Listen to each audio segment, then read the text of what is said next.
يا سامع الصوت ويا سابق الفوت ويا كاسي العظام لحما بعد الموت، صل يا ربنا على سيدنا محمد وعلى آل سيدنا محمد ما ذكره الذاكرون الأبرار وما تعاقب الليل والنهار، وصل عليه ما أشرق الضياء ولاح، وصل عليه ما تعاقب المساء والصباح، وصل عليه ما ظهرت النجوم وتلاحمت الغيوم، إنك يا ربنا حي قيوم على كل شيء قدير. اللهم صل أفضل صلاة على أسعد مخلوقاتك سيدنا محمد وعلى آله وصحبه وسلم عدد معلوماتك ومداد كلماتك، كلما ذكرك الذاكرون وغفل عن ذكره الغافلون. اللهم صل عليه صلاة تنحل بها العقد، وصل عليه صلاة تنفرج بها الكرب، وصل عليه صلاة تيسر لنا بها كل عسير يا رب العالمين. اللهم صل عليه، فسبحانك أنت الذي أمرتنا بالصلاة عليه، كما إنك وملائكتك دائمين الصلاة عليه في كل وقت وحين، وأمرتنا في الكتاب المبين فقلت يا أيها الذين آمنوا صلوا عليه وسلموا تسليما. أخا الإسلام، إن شئت في الدارين تسعد فأكثر من الصلاة على محمد، وإن كانت ذنوبك ليس تحصى تكفر بالصلاة على محمد، وإن شئت القبول في الدعوات فاختمها بالصلاة على محمد، ولا تخف في القبر راما فقل لهما أنا من أمة محمد، واعلم أن السعيد يوم القيامة هو من أكثر من الصلاة عليه. أيها السادة، في هذا المقام القرآني وهذه الجلسة المباركة التي اجتمعنا فيها لتكريم راحلة كريمة كانت نعم الزوجة لخير زوج، رحمها الله وزوجها المرحوم الحاج فتحي الصعيدي الكبير، وبارك الله في أبنائها الأستاذ فتحي الصعيدي والأستاذ علاء فتحي الصعيدي والحاج عبد الله فتحي الصعيدي والحاج محمد فتحي الصعيدي. ليلة قرآنية أقيمت بمراد من الله عز وجل وتضرعا إليه أن يرحم بها الأمة الراحلة الكريمة. ليلة بالقرآن فيها تتلى آيات الله، والقارئ كالحالب والسامع كالشارب، أي إنه كلما استزاد الحالب استطعم الشارب، والشراب هنا من عند الله العزيز الحكيم. بتلاوة القرآن تطمئن القلوب وتغتفر الخطايا والذنوب، ألا بذكر الله تطمئن القلوب. أيها السادة، في ليلتنا هذه تشرفنا بأعلام الواجب واعلام كل الشرقية حاج هشام سليمان الامين، وعلي بيك ماهر واخوته الاكرمين، سيد اللواء محمد بيك سليمان وعمرو بيك سليمان والحاج محمود ابو امين. هيا بنا لنعيش خاشعين منصتين لآيات رب العالمين، ومع قارئنا علم الإذاعة المصرية والذي أمتعنا بقرآن الجمعة أول أمس بما تلا من آيات سورة النساء في القرآن الأول، ثم انتقل إلى سورة فاطر في التلاوة الثانية. أمتعنا بصوته الندي وأدائه الشجي، وأمتعنا بإتقانه القوي فضيلة القارئ الشيخ عزت السيد راشد. ومعنا الليلة أيضا قارئنا العالم الكبير فضيلة الشيخ محمود أحمد عزام، القارئ الكريم وابن الكرام بكفر ميت العبسي، مركز كويسنا، محافظة المنوفية. لنبدأ جمعنا بتدبرنا لآيات ربنا وقارئنا وشيخنا قمر الشاشات ونجم الإذاعات فضيلة القارئ الإذاعي الشيخ عزت السيد راشد. أعوذ بالله من الشيطان الرجيم.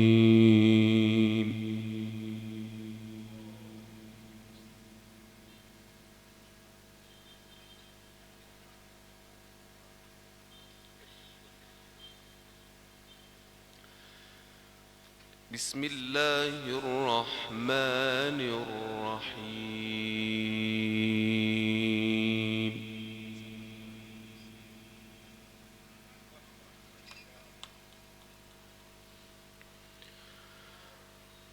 يا يحيى خذ الكتاب بقوة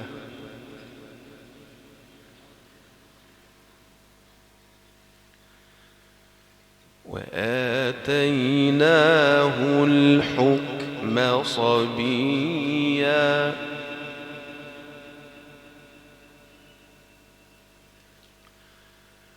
وحنانا من لدنا وزكاة وكان تقيا.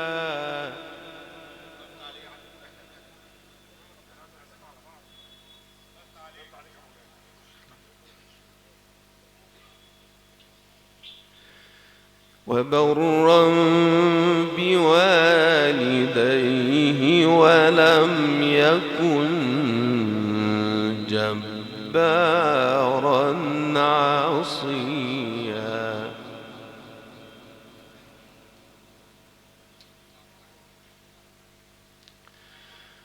وسلام عليه يوم ولد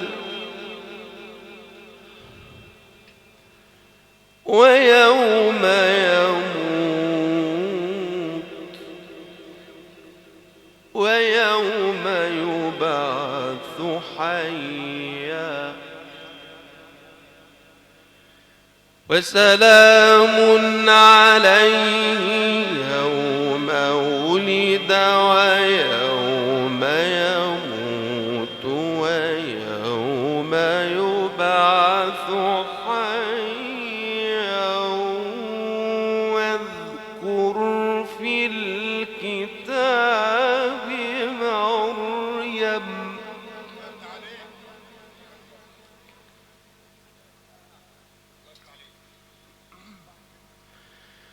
واذكر في الكتاب مريم واذكر في الكتاب مريم إذ انتبذت من أهلها مكانا شرقيا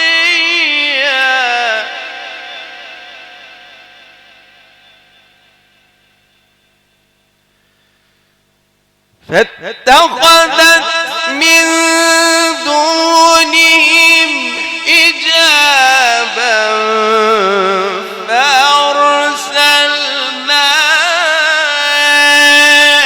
إليها روحنا فتمثل لها بشرا سويا.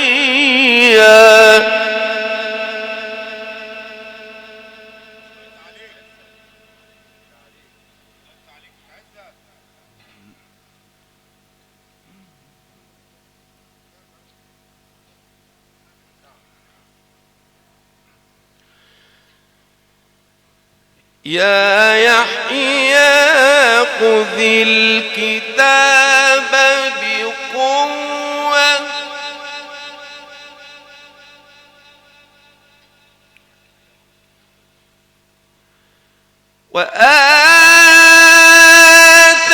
وآتيناه الحكم صبيا.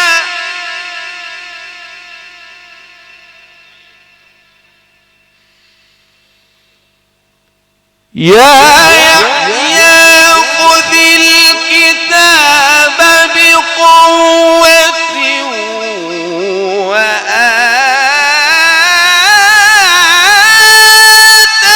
وآتيناه الحكم صبيا وحنانا من لدنا وزكاة وكان تقيا.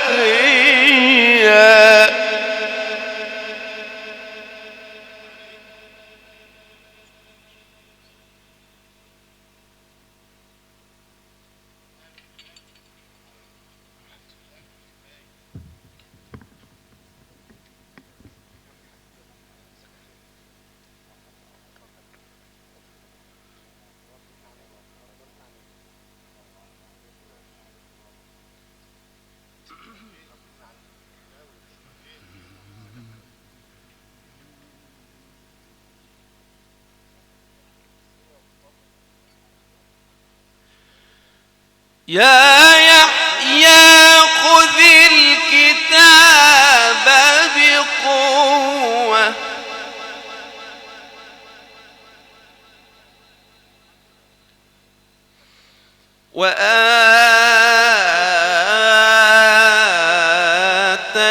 وآتيناه الحكم صبيا.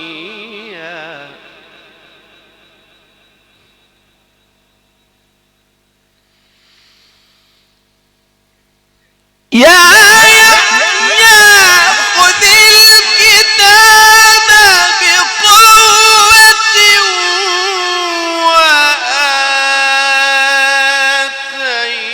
وآتيناه الحكم صبيا وحنانا من لدنا وزكاة وكان تقيا.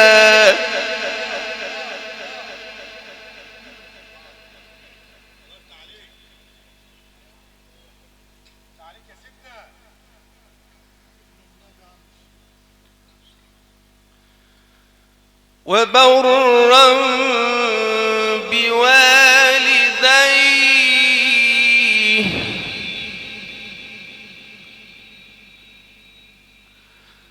وبرا بوالديه ولم يكن جبارا عصيا.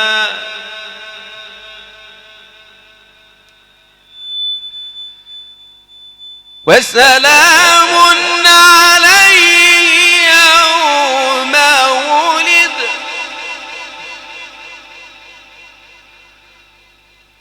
وسلام عليه يوم ولد ويوم يموت ويوم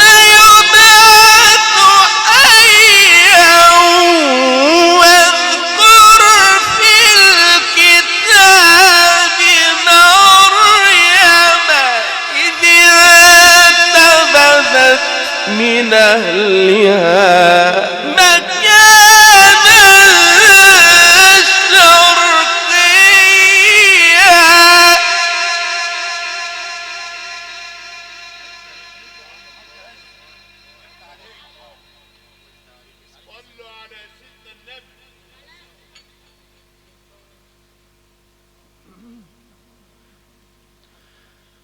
واذكر في الكتاب مريم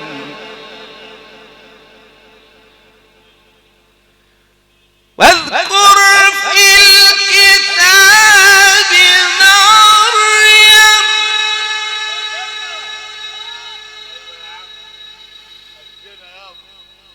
واذكر في الكتاب مريم إذ انتبذت من أهلها مكانا شرقيا فاتخذت من دونهم حجابا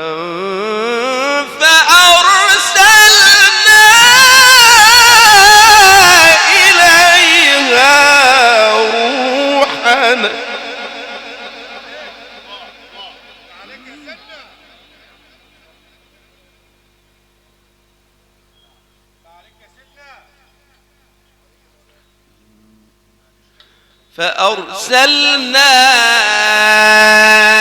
إليها روحنا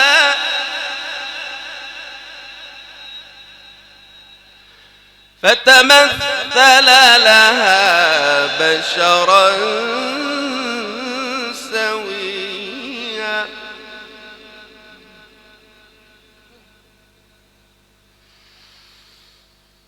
واذكر في الكتاب مريم إذ انتبذت من أهلها مكانا شرقيا فاتخذت من دونهم حجابا فأرسلنا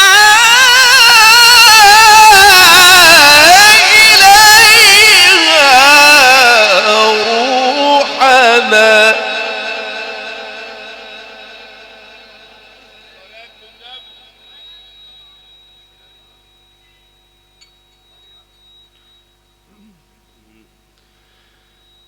فاتخذت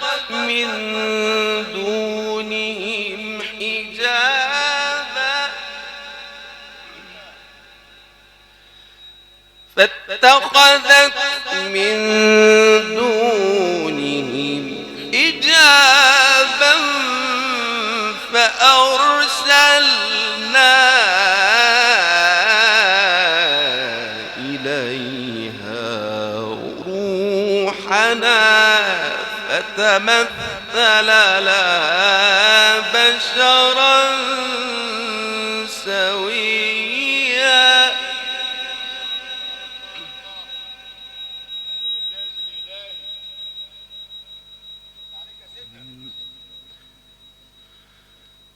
قالت إني أعوذ بالرحمن منك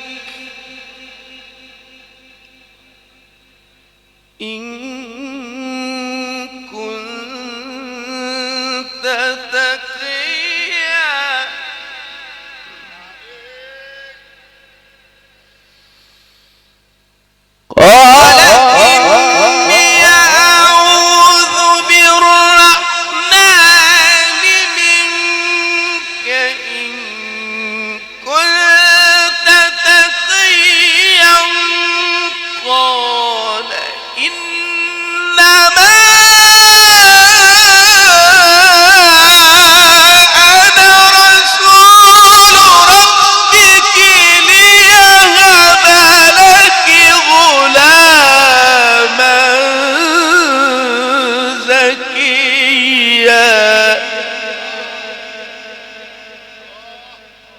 صدق الله العظيم.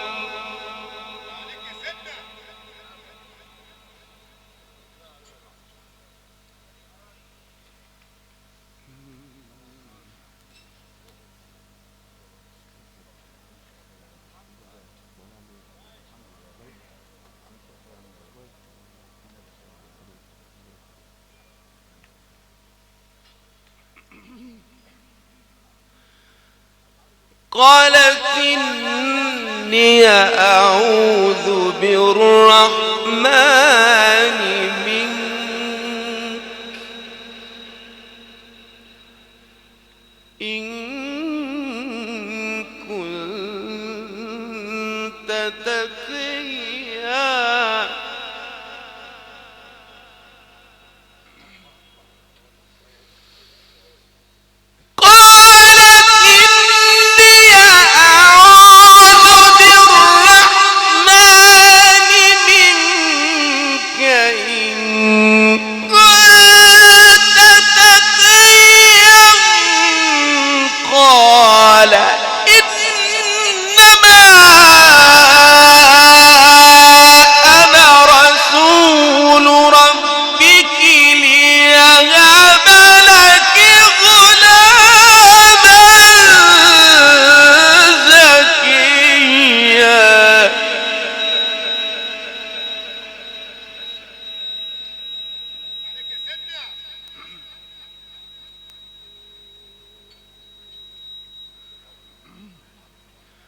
قالت أنى يكون لي غلام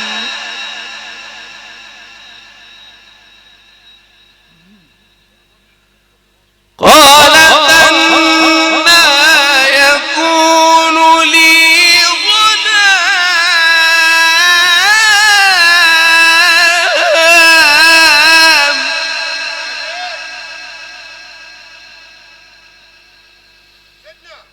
قالت أنى يكون لي غلام ولم يمسسني بشر ولم أك بغيا قال كذلك قال ربك هو علي هين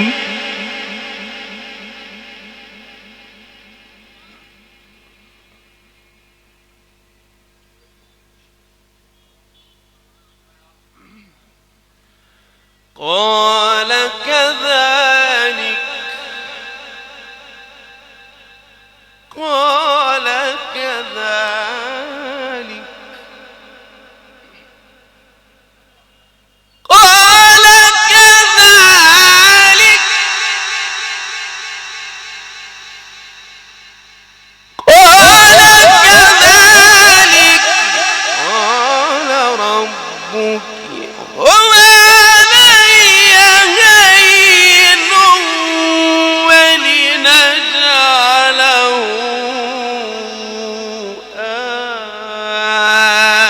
آية للناس ورحمة منا وكان أمرا مقضيا.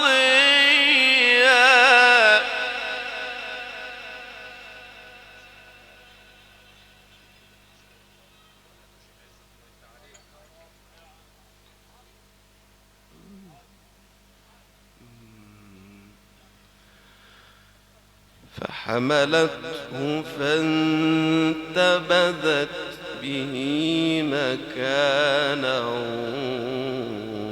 قصيا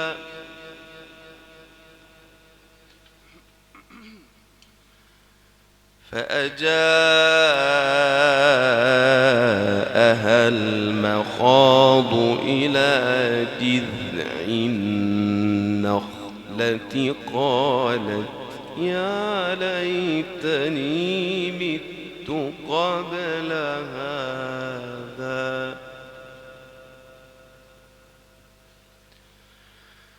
قالت يا ليتني مت قبل هذا وكنت نسيا منسيا.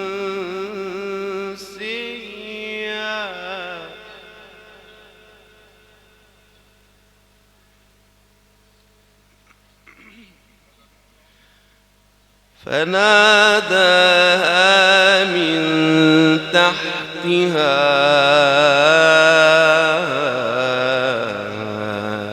ألا تحزني ألا تحزني قد جعل ربك تحتك سريا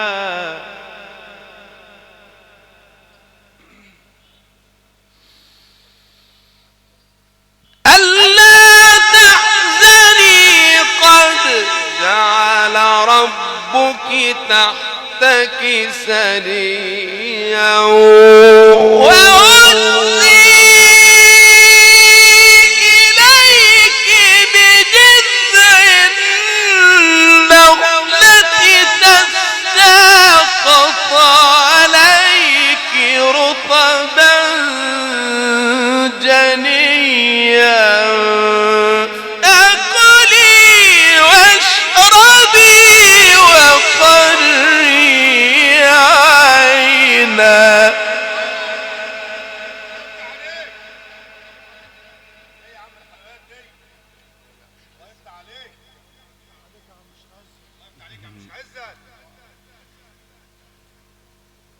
فكلي واشربي وقري عينا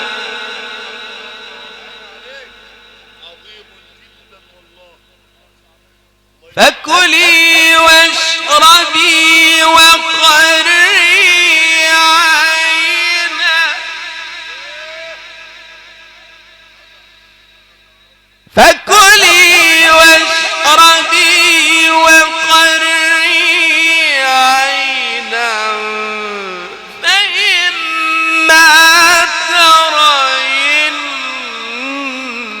من البشر أحدا فقولي إني نذرت للرحمن صوما فلنكلم اليوم إنسيا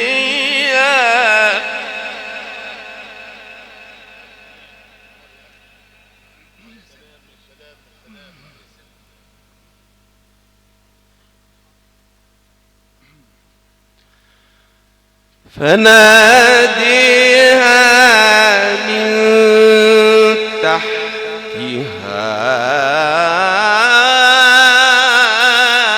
ألا تحزني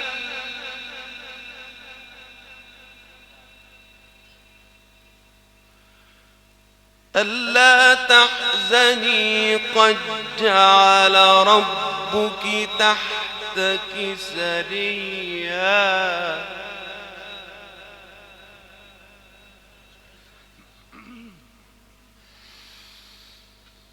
ألا تحزني قد جعل ربك تحتك سريا وهزي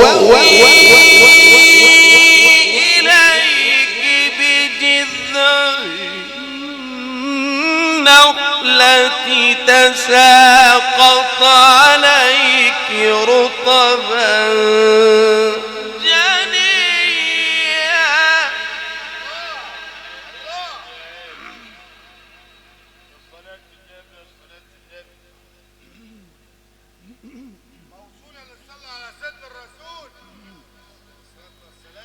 فكلي واشربي وقري عينا فإما ترين من البشر أحدا فقولي إني نذرت للرحمن صوما فقولي إني نذرت للرحمن صوما فلن أكلم اليوم إنسيا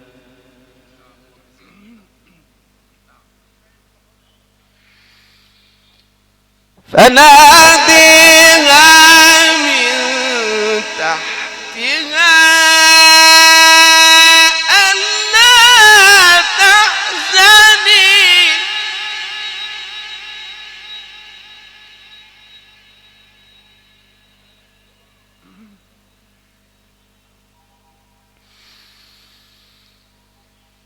ألا تحزني قد جعل ربك تحتك سريا وهزي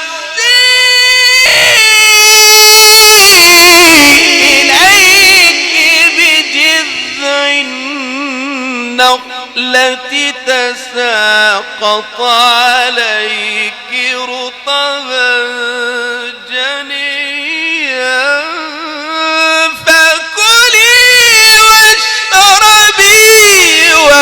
وقري عينا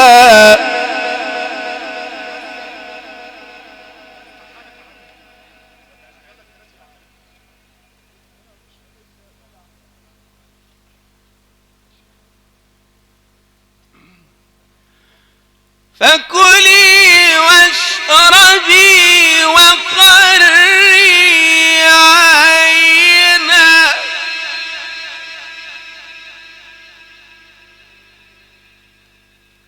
فإما ترين من البشر أحدا فقولي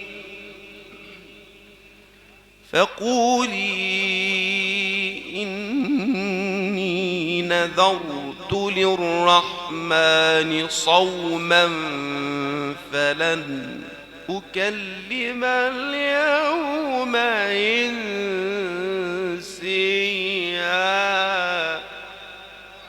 صدق الله العظيم.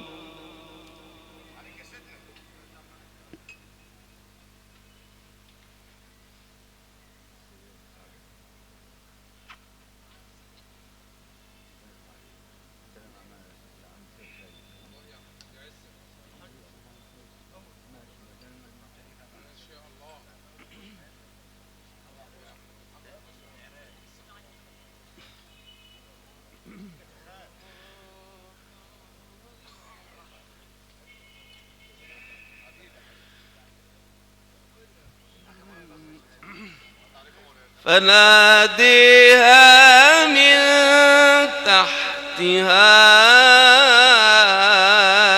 ألا تحزني قد جعل ربك تحتك سريا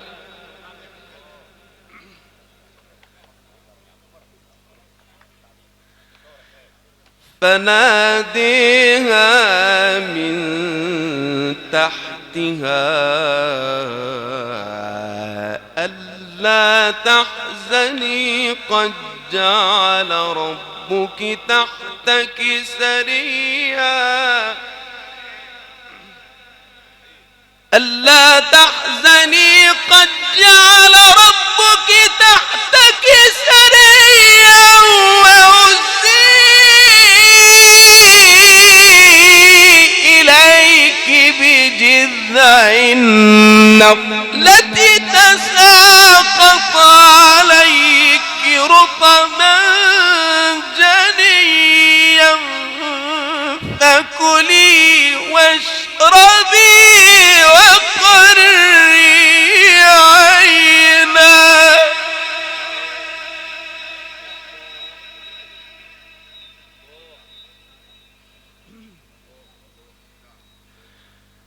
فكلي واشربي وقري عينا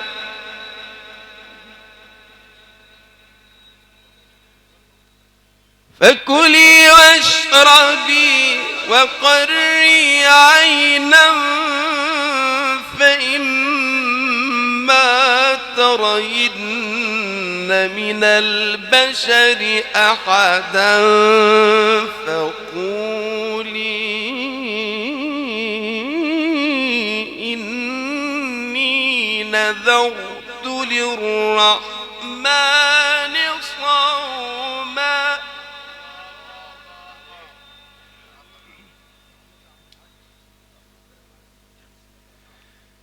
فقولي إني نذرت للرحمن صوما فلن أكلم اليوم إنسيا.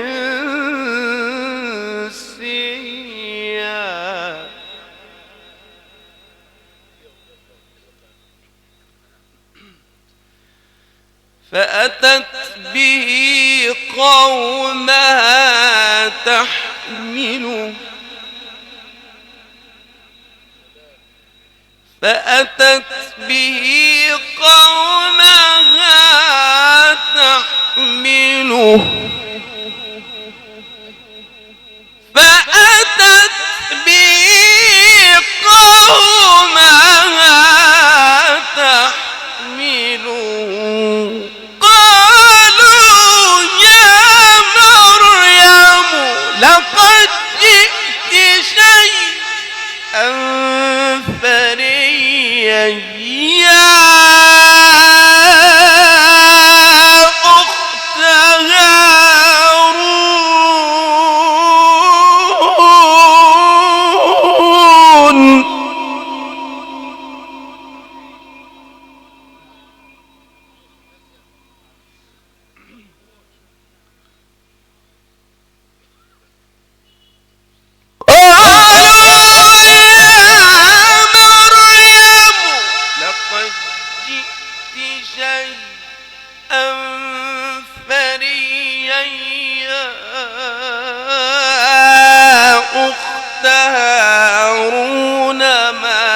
كان أبوك امرأ سوء وما كانت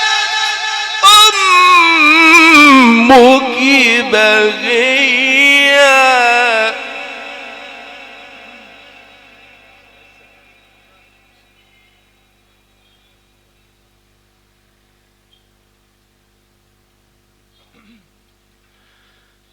فأشارت إليه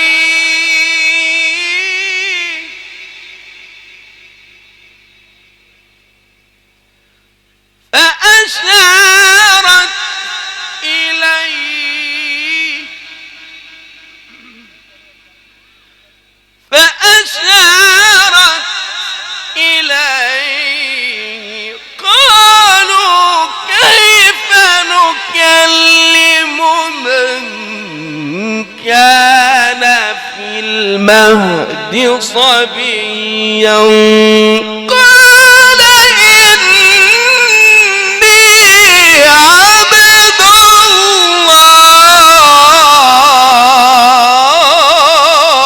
الله.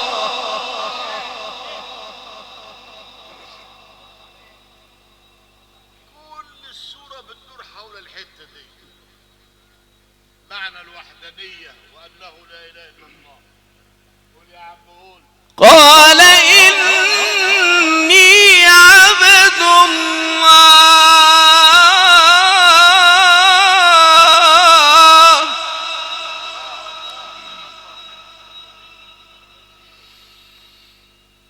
فأشارت إليه قالوا كيف نكلم من كان في المهد صبيا قال إني عبد الله آتاني الكتاب وجعلني نبيا. الله هو بيقر بالوحدانية. قول عليه إله. فأشارت إليه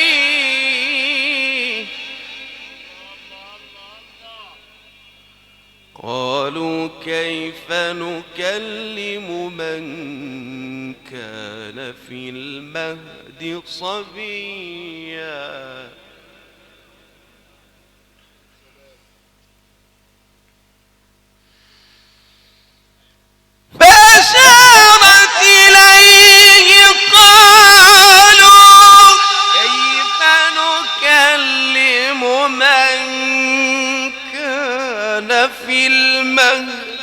صبيا قال إني عبد الله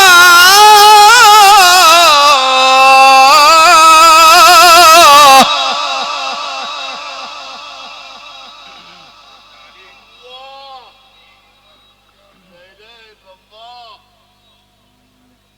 احد الاحد قال إني عبد الله آتاني الكتاب وجعلني نبيا الله يا شيخ عيسى حط النبي كمان وقفت عليه قال إني عبد الله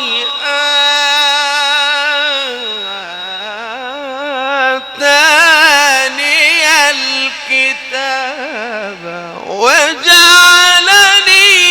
نبيا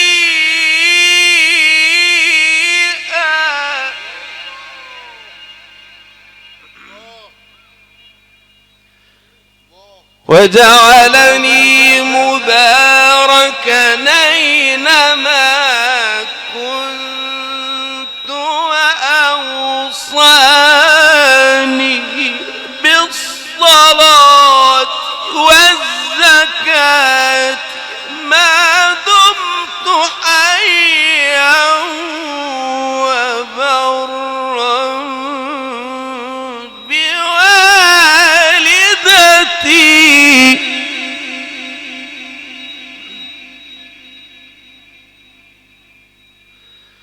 وبرا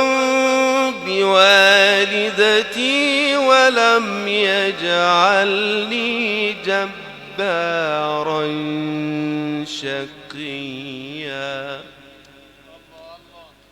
والسلام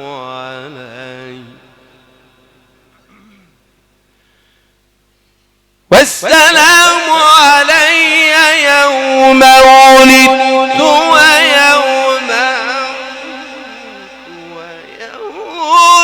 أبعث حيا ذلك عيسى بن مريم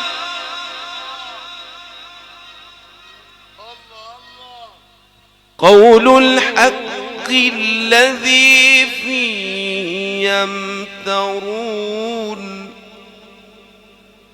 قول الحق الذي فيه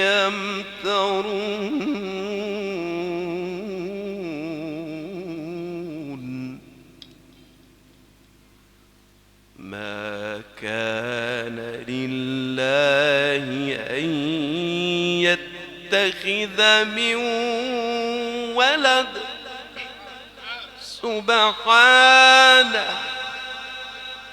سبحانه إذا قضى أمرا فإنما يقول له كن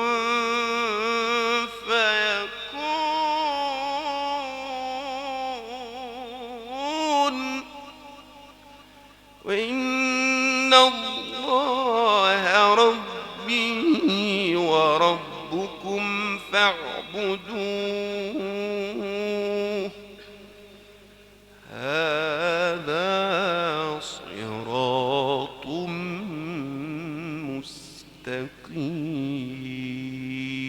مستقيم صدق الله العظيم.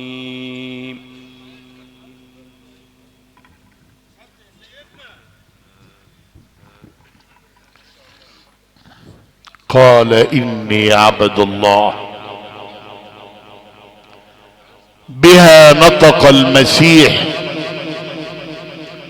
بلسان عربي فصيح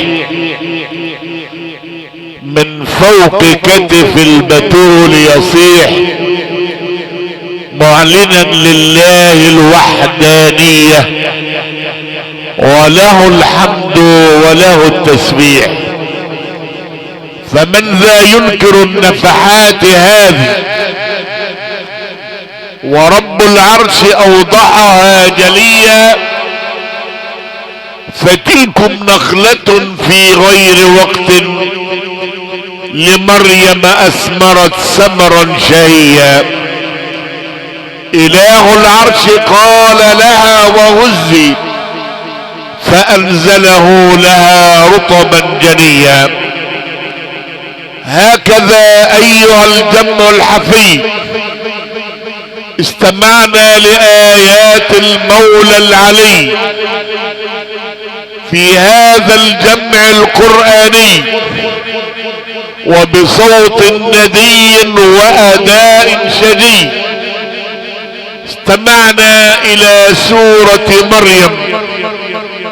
تلا علينا علم الإذاعة المصرية وقمر شاشات التلفاز المصري والعربي، كروان الجمعة والفجر الذي امتعنا فجر اول امس بالاذاعة المصرية من الجامع الازهر، فكان اداؤه ابكر واداؤه اشطر واظفر.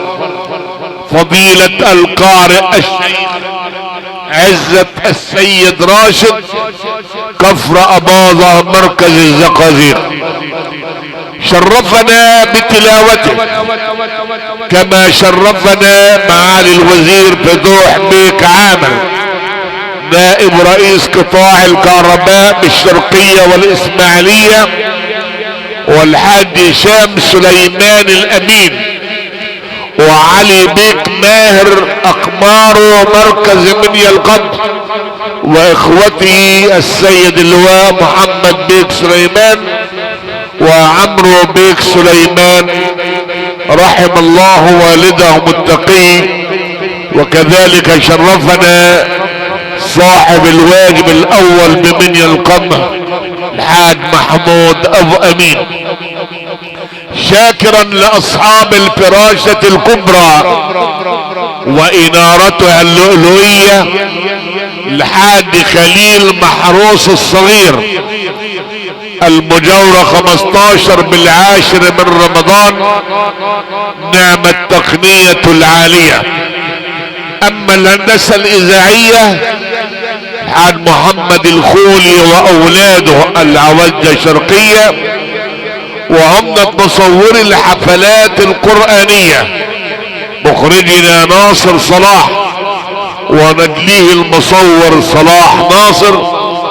اما صاحب المداخل الكهربائية محمد سمسم، ومقدم واجب ضيافتنا بوفيه الفجر المتر ميدو بنايوس مركز الزقازيق.